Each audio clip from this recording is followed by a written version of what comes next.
Hello and welcome to week 5 of Synod GT 1807 Digital Preservation. This week we are talking about file formats.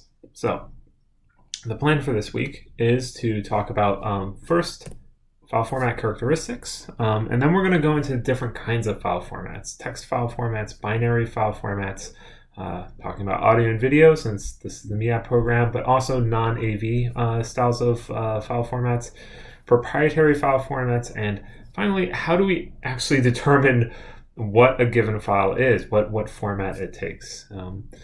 So this is a big, long topic. We're spending a lot of time on it, primarily because data takes a lot of different shapes, and one of our primary challenges of managing files over time is understanding what kind of data is represented within that file. And over time, people have made thousands, probably tens of thousands of different file formats. And it's one of those things that you hear people talk about quite a bit when they talk about digital preservation. How do we make sure that whatever decisions were made at this point 40, 50 years ago in the past to represent this information, we're able to decode it again at some point in the future?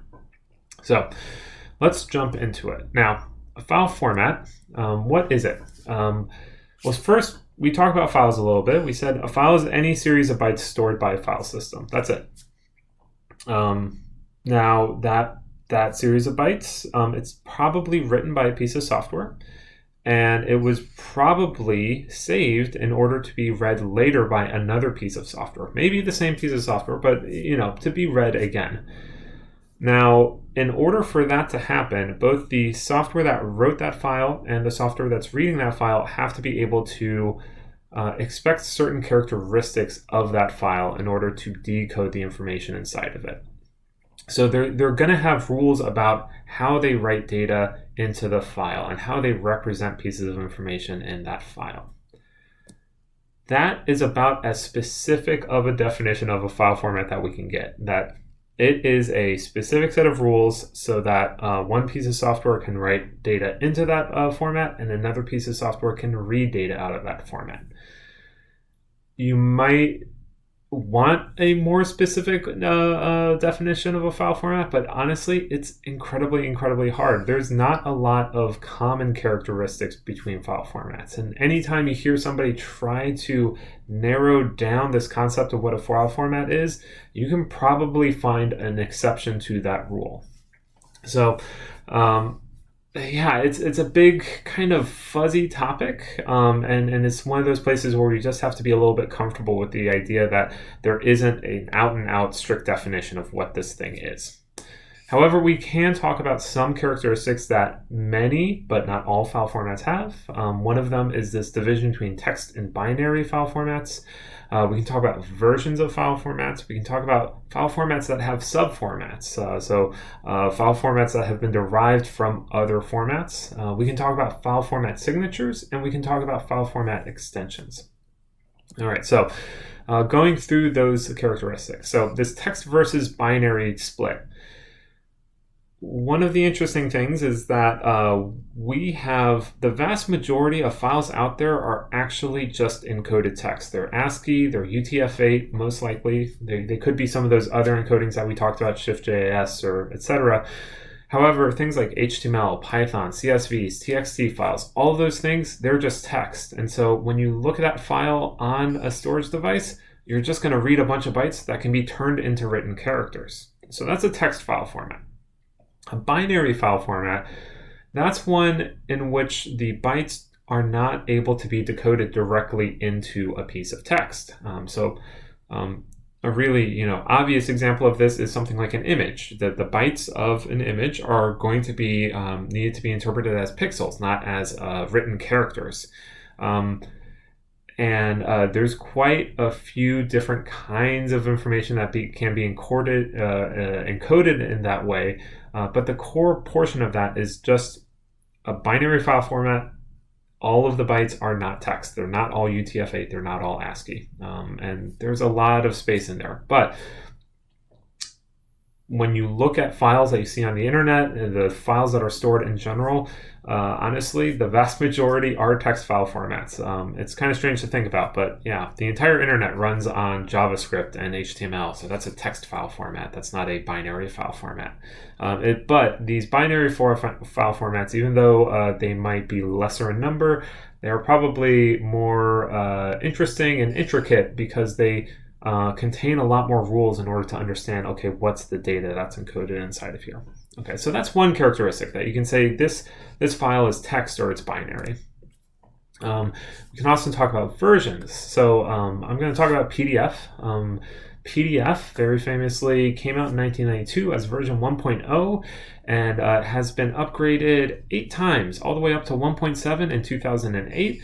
The PDF Consortia, I believe they're still working on PDF 2.0. It might be in final draft stages, but over time, the people that wrote the PDF standard, they wanted to add new features to this thing. So they wanted to be able to start putting videos or images or encrypting portions of it or adding scripting capabilities or 3D models. Over 16 years of computing history, people wanted to add more features. So what they did is they kept expanding the file format.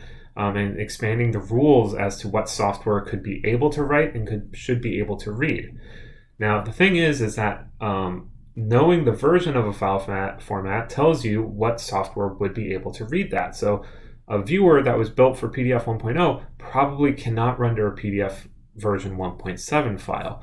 And similarly, a viewer that was built for PDF 1.7 might interpret the data that's encoded in a PDF 1.0 in slightly different ways as they refined and narrowed down exactly how you want to treat some of those elements within the PDF specification. So yeah, these file formats, they have versions over time, and those versions are not always directly compatible with each other. They're not always strict supersets or subsets of one another. All right, so we have functionality sets and file formats that can be changed with different versions. We can also talk about subformats or format families. So this is a case where you create you might have a file format that is more broadly used, and people will say, well, for my specific purposes, I want a more narrow set of rules as to what data is going to be in that file. So if you do digital photography on a DSLR or mirrorless camera, you will oftentimes be shooting in a file format like DNG, CR2, RAWs, something like that. All of those file formats are based on the TIFF file format specification. So all of them, if you open up the bytes, it will look like a TIFF file, but you will see additional rules. You will see additional embedded metadata, or you will see additional data streams that are placed inside of that file that are specific to the manufacturers, whether it's Nikon or Canon or Hasselblad or whoever made that camera. They said, well, TIFF is an overall good umbrella file format, but we have additional needs, so we're going to have a sub format of that. Another example of this is WAVE and AIF. They are both part of, this is a typo, the IF family, the interchange format framework family. So that provides a basic structure for storing data and metadata. We're going to be looking at the RIF family, which is a sub portion of the IF family. So that's actually formed the basis of a lot of digitization standard file formats that we see. Okay. We can also talk about signatures. A lot of file formats will have some sort of specific pattern of bytes within that file format that we can use to identify that file format. Sometimes this will be at like the very first start of the file, oftentimes about 4 bytes long, in which case people like to call it a magic number. Some file format signatures are far longer, and you're looking for a sort of, accidental pattern that people have encoded in there that you can say, okay, well, all file formats will have these bytes. So TIFF, for example, every single TIFF file in the universe starts off with 4 bytes. And depending on the kind of processor it was built on, it's either 4949 2A00 or 4D 4D 002A. And if you crack open a TIFF on your computer and put it into an hex editor, you will see one of those two patterns, guaranteed. PDFs, on the other hand, every single PDF in the universe starts out with the same 4 bytes, 25504446, which decodes in ASCII to %PDF. Furthermore, if you read the next 2 bytes, or I think it's actually the next 3 bytes, it will say which version number it is too. So if you have a PDF 1.7, the first 8 bytes will typically say $PDF 01.7. And so now you can know exactly which version of the file format you have. But TIFFs and PDFs are very big file formats. They have a lot of engineering behind them. Somebody sat down and said, this is what we need to do. But you're not guaranteed to have a signature for every single file format out there. Finally, and I love to stress this, you have extensions. And extensions are common practices. A file format specification might recommend a specific kind of file extension. However, a file extension is never part of the file itself. It's a piece of metadata that describes that file. That's part of the file name. And so it can be a liar. And I will call a file extension a liar multiple times throughout this lecture. Extensions can also have very folkloric beliefs. I've mentioned before, is the proper file extension for a file format that was defined by the Joint Photographic Experts Group that is taken on most of our cameras today, is that correctly written as capital JPEG, capital JPG, lowercase JPEG, or lowercase JPG? It doesn't really matter. All of those things indicate most likely this file is a JPEG.